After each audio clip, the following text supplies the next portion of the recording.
What's up, guys? Welcome back to another video. The quality is mad good because my boy's recording me. We're gonna go hit upper.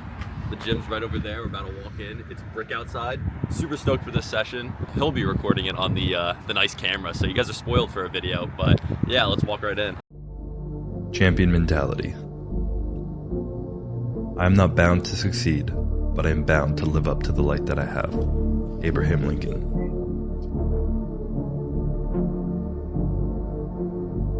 Winning isn't once what I thought it was. I found it to be much more complex than our traditional. Righty, so we're gonna start with an incline press over there. Target the clavicular head, so tap in. I'm not gonna... Definitions of success. A lot of people fall to their knees in tears after a big accomplishment, partly due to joy and gratitude, but a lot of what you see is relief and even fear. I don't say this to be cynical, but I've heard it from various people and experienced it myself. It's a crucial moment in a person's journey where you need to ask yourself what winning means to you. Otherwise, you get stuck in a hamster wheel, chasing a potentially non-existent result. What I've found is that winning doesn't happen on show day. It happens in those early mornings, painful workouts, long cardio sessions, and hungry nights. It happens in those moments of fear we all have when faced with a difficult goal, and then more so in the make of that fear. It happens in every second of every day before you win.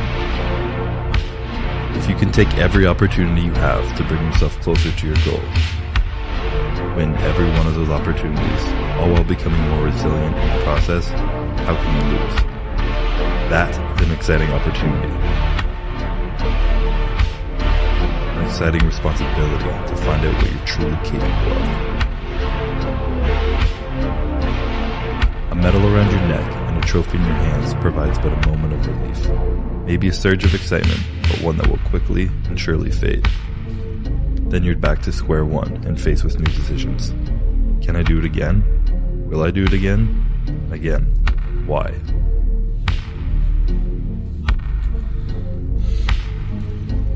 There are new challenges you face now. You're so focused on winning, you didn't plan for what comes next.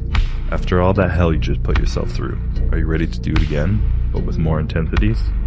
If you're not improving, you're falling behind now. You've shown the world what you're capable of, and they expect nothing less. Another scary but exciting opportunity. Another opportunity to grow. You may have busted your ass and gotten lucky once. Right, set up a cup, and this is literally only used as a D handle. More motor unit recruitment can grip onto something. Feels way more natural. That was then, and this is now. You can work 10 times smarter and harder than you did before, but you're still promised nothing.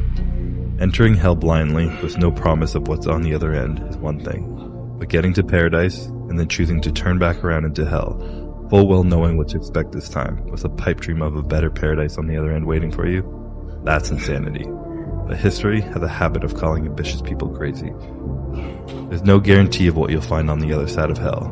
You may even be crazy enough to learn that it was never hell to begin with. Maybe, just maybe, you can open your mind to the possibility that paradise is found in how you choose to look and act in this world. Paradise, like our goals, will not really be a destination, but an endless horizon we secretly don't want to reach. A never-ending reason to keep working and growing. With the intention not to accomplish goals, but to become someone who can accomplish any goal.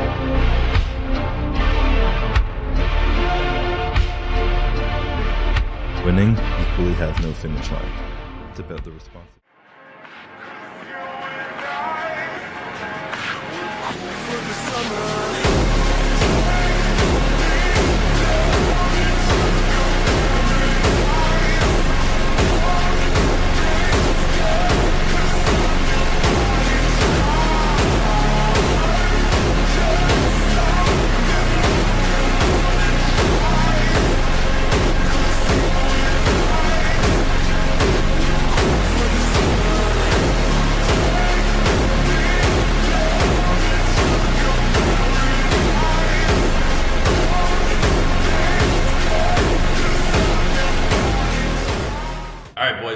just finished upper. It was a great session. Literally got blood work yesterday, so I didn't record biceps. I had to go so light because the lady literally missed my entire, I don't know if you can see, you probably can't, but missed my vein that is running through right here and hit my muscle. So my bicep is literally shot and it felt like it was gonna tear, like the C-bum and the guy curling 405, the guy like literally just ripped off his bicep. But it was brutal, but otherwise great session, progressed everywhere. So super pleased about that. And I'll see you guys in the next clip. I don't know what it's gonna be.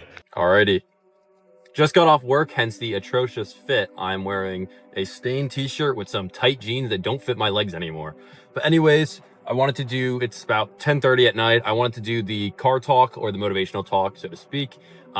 Just in here tonight on the way home from work. Just me and you guys, you know. What I want to talk about is just the importance of doing what makes you happy. If you're someone that tries to live up to someone else's standards, it could be your parents, it could be your friends, and just fit in and conform with society, you're going to be living in your own mental jail. There's no point in living like that because it's only going to weigh down on you more than you could ever imagine. Imagine you have a compass in like your heart. Let's just do an analogy, right? Where you have a compass in your heart and that compass is pointing north, but you're going south because your brain thinks that you have to conform to the societal standards, even if it's not something that you want to do and doesn't truly bring you joy. What you need to do is go up north, take the risk, do not care what people think. Of course, before I started posting, I constantly thought about what others would think, how they would view me after I started posting, if they judged me. And to be honest, if they judge you any differently, and if they stop being friends with you, they weren't your friend in the first place. There's no point wasting time and thinking to yourself, what if someone else doesn't like what I'm doing? Doesn't matter what other people think of you. Let's be honest, we're all gonna be in a coffin. It does not matter what other people think of you. For instance, let's say something right here. Let's come up with another analogy. If someone says to me, oh, you're fat.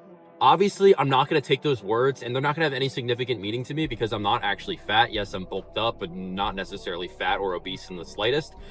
But if someone says and points out one of my insecurities in words, that's going to stick with me. The power of words has such a rule over our brain and mind that it can allow us to manipulate our own thinking into thinking that, oh, this is not what I actually want to do. I don't want to work on this insecurity. I don't want to push towards my passions because it's scary and I care what other people think about me. If you are truly finding passion and joy out of doing something that you love and other people judge you, who cares? Literally, it's just you at the end of the day. It's just you and your thoughts. Whatever brings you joy, pursue that goal and pursue that passion with so much drive, so much motivation that literally nothing else could stop you. Even these words coming at you that they're judging you or whatever. Let's say, for instance, do not let this happen. Let's say you never did what made you happy. On that compass, going back to that example, you stayed south or whatever direction I said, instead of going north towards your actual goal. And you are on your deathbed 90 years from now thinking to yourself, I never was satisfied with my life. I never felt content in my life because I only lived up to other people's standards and I let that take precedence over my own thoughts and actions rather than being happy with myself. So yeah, guys, this talk's kind of on the shorter end. I just want to say, stay true to yourself, find your purpose, fulfill that purpose, because that's the only thing that's going to bring you joy. And if you strive for things that actually make you happy and don't conform to societal or your friends' standards, they're not even your friends at the end of the day, man. If they are disowning you and clowning you, of course there's a little jokes here and there with everything, but if they are fully clowning you and making fun out of you for pursuing your goals, they're not your friends in the first place. This is from David Goggins. People hate to see other people doing better than them. What I mean by this is if you're successful and you say, let's say you hit the algorithm, you blow up and you gain followers, there will always be people who are first to hate because they can't bear to see someone else doing better than them. And what I mean by this is if you find your joy in your passion and you succeed in it, people will start to hate on you, even your closest of friends that you thought were your friends, because they are jealous of the position that you are in. So yeah, guys, just gonna end the talking segment here. I hope you guys enjoyed this video as a whole. Again, do not let other people's standards and what other people think that they want you to do, let that influence your own actions. Find joy and happiness through your own brain, not through the biases of others, and strive for that potential that you know that you can be. Always go north on that compass. Never let yourself have doubt in yourself when you want to strive something that's great and you truly find happiness working towards that goal. Always be someone that will work towards their goal and feel fulfilled at the end of the day rather than feeling fulfilled through someone else's standards. But anyways, guys, a couple things before I leave and end this video here. Tap into the Science-Based Lifting Discord. It's always in the description. Again, we're trying to build a great community of lifters. Now that I think about it, I actually got to post my training from today. So if you want to see training clips from me and you want to post your own, we could also talk about other things related to science-based lifting. Tap in and join. Also use bucked up code LONGO1, use their non-stim pre-today mixed with 2 cups of black coffee. Always be drinking your black coffee. It was a great lift, super enjoyable. My friend was recording me, it was awesome. And lastly, I'm gonna appreciate all the support that I've gotten on the recent videos. You guys, the early ones or whatever, are truly amazing when it comes to support. So thank you guys, and I'll see you guys in the next video.